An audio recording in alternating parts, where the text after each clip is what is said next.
আজ আপনাদের সামনে একটা গজল বলে শোনাবো। গজলটি কেমন হয়েছে আপনারা অবশ্যই জানাবেন, আর গজলটি না শুনে কেউ কমেন্ট করবেন না।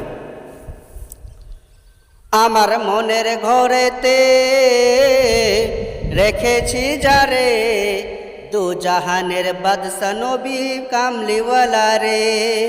আমার মনের ঘরেতে রেখেছি যারে, দু জাহানের বাদশা নবী কামলেওয়ালা রে।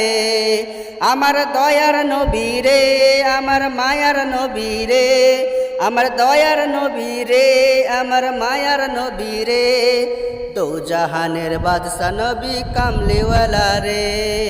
আমার মনের ঘরেতে রেখেছি যারে, দু জাহানের বাদশা নবী কামলেওয়ালা রে। অবশ্যই কমেন্ট করে জানাবেন গজলটি কেমন।